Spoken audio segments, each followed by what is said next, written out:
क्या तृणमूल कांग्रेस अब ममता बनर्जी की नहीं रही? कहते हैं राजनीति में कोई स्थायी दोस्त नहीं होता, लेकिन पश्चिम बंगाल में तो अब लगता है कि पार्टी भी स्थायी नहीं रही। जिस तृणमूल कांग्रेस ने 28 साल तक खुद को एकजुट ताकत बताया, उस पार्टी में अब सवाल उठ रहा है, असली टीएमसी कौन? और सबसे बड़ा झटका ये कि पार्टी से निकाले गए नेता को ही विधानसभा में विपक्ष के नेता की मान्यता मिलने का दावा किया जा रहा है। क्या है पूरा मामला, जानेंगे इस रिपोर्ट में। नमस्कार, आप देख रहे हैं आपका अपना न्यूज चैनल सत्य सर्वोच्च न्यूज और मैं हूं सोम।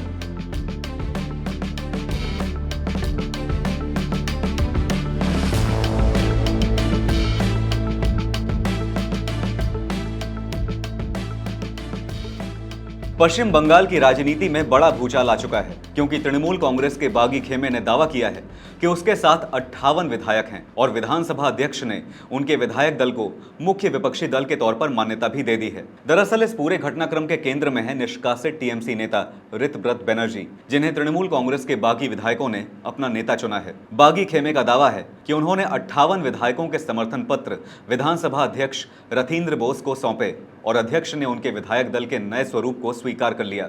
ऋतव्रत बनर्जी ने दावा किया कि अब वही बंगाल विधानसभा में वास्तविक और मुख्य विपक्ष हैं। उन्होंने ये भी कहा कि नेता प्रतिपक्ष के लिए निर्धारित कार्यालय उनके लिए खोल दिया गया है। तृणमूल कांग्रेस के भीतर हुई इस बगावत की अहम बात यह है कि बागी विधायक खुद को तृणमूल कांग्रेस का असली विधायक दल बता रहे हैं। उनके मुताबिक वो सभी विधायक टीएमसी के चुनाव चिन्ह पर जीतकर विधानसभा पहुंचे हैं, इसलिए जनादेश उनके साथ है। बागी गुट ने नया नेतृत्व ढांचा भी घोषित किया है। ऋतव्रत बनर्जी को विधायक दल का नेता बनाया गया है, जबकि अखरुज्जमान को मुख्य सचेतक यानी चीफ व्हिप नियुक्त करने का प्रस्ताव दिया गया है। इसके अलावा जावेद अहमद खान, संदीपन साहा, सबीना यास्मीन और शिवली साहा को उपनेता बनाने की जानकारी भी सामने आई है। इस पूरे घटनाक्रम में ऋतव्रत बनर्जी ने कुछ प्रमुख बातें साझा की हैं। उन्होंने कहा कि उनके साथ 58 विधायक हैं और 2 अन्य विधायक भी समर्थन देने के लिए तैयार हैं, जिससे उनके दल की संख्या बढ़ेगी और साथ ही विपक्ष के रूप में उनकी मौजूदगी और मजबूत होगी। चूंकि बंगाल विधानसभा में टीएमसी के 80 विधायकों में से 58 बागी खेमे के साथ हैं, तभी बागी खेमे का कहना है कि उनके पास विधानसभा में 2/3 बहुमत है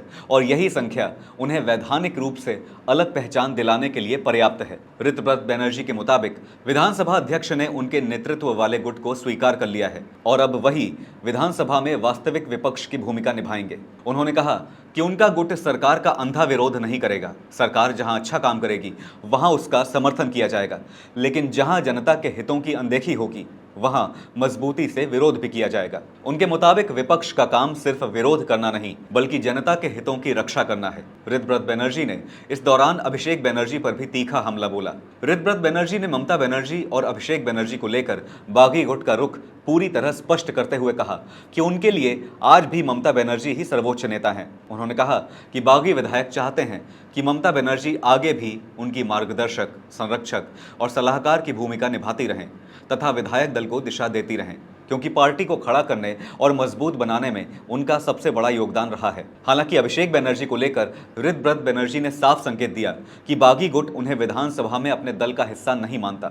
उनका कहना था कि 18वीं विधानसभा के संदर्भ में अभिषेक बनर्जी की कोई भूमिका या संबंध नहीं है। साथ ही उन्होंने कहा कि यह बगावत ममता बनर्जी के भतीजे अभिषेक बनर्जी के खिलाफ हुई है। दरअसल इस बगावत की पृष्ठभूमि भी दिलचस्प है। ऋतव्रत बनर्जी और संदीपन साहा को चंद रोज पहले ही पार्टी विरोधी गतिविधियों के आरोप में टीएमसी से निष्कासित किया गया था, लेकिन उसके बाद घटनाक्रम तेजी से बदला और बागी विधायक खुलकर उनके साथ आ गए। अब इस संकट ने ममता बनर्जी की पार्टी को रक्षात्मक मुद्रा में ला दिया है। हालात इतने गंभीर बताए जा रहे हैं कि टीएमसी ने पश्चिम बंगाल में अपने प्रमुख संगठनात्मक मोर्चों और समितियों को भंग कर दिया है। इसे पार्टी नेतृत्व की ओर से नुकसान नियंत्रण की कोशिश के रूप में देखा जा रहा है। राजनीतिक विश्लेषकों का कहना है कि यह टीएमसी के 28 साल के इतिहास का सबसे बड़ा आंतरिक संकट है। विधानसभा चुनाव में हार के बाद शुरू हुई असंतोष की चिंगारी अब खुली बगावत में बदलती दिखाई दे रही है। तो सवाल अब सिर्फ ऋतव्रत बनर्जी के नेता प्रतिपक्ष बनने का नहीं है। असली सवाल यह है कि क्या बंगाल की राजनीति